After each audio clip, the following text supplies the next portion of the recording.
Big ബോസിൻ്റെ ഒരു promo വന്നിട്ടുണ്ട്. പ്രൊമോയിൽ പ്രധാനമായിട്ടും ലാലേട്ടൻ സംസാരിക്കുന്നത് പവർ റൂം കൺസെപ്റ്റ് വേണോ എന്നാണ് മത്സരാർത്ഥികളോട് ചോദിക്കുന്നത്.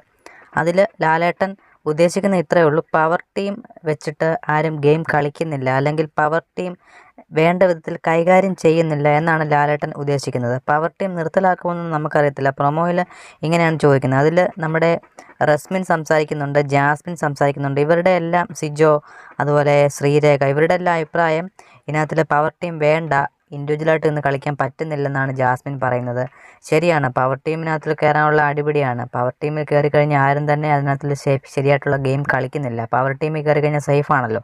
അപ്പോൾ ആ ഒരു സംഭവം എനിക്ക് തോന്നുന്നത് ഇനി മുതൽ, അതായത് 50ാമത്തെ എപ്പിസോഡ് വരെ ആയിരിക്കും പവർ ടീം നിർത്താൻ വേണ്ടി ബിഗ് ബോസ് ഒരു പ്ലാൻ ചെയ്തത്. പക്ഷേ 50ാമത്തെ എപ്പിസോഡിൽ ഒരു പകുതി കണ്ടസ്റ്റൻസ് ആവേണ്ട സ്ഥലത്താണ് ഇപ്പോൾ പകുതിയിൽ കൂടുതൽ കണ്ടസ്റ്റൻസ് ഉണ്ട്. കാരണം ഇടയ്ക്ക് 1-2 പേര് പോയതും, അതുപോലെ എവിക്ഷൻ നടത്താതിരുന്നതും, അങ്ങനെ ഒരുപാട് റീസൺ ഉണ്ട്. അപ്പോൾ ഏകദേശം ഒരു 67 ദിവസമാവുന്ന ഈ ഒരു സന്ദർഭത്തിൽ ഇന്ന് മുതൽ എനിക്ക് തോന്നുന്നു പവർ ടീം ഒഴിവാക്കാനുള്ള പ്ലാനാണ് ബിഗ് ബോസ് ചെയ്യുന്നതെന്ന് എനിക്ക് തോന്നുന്നു.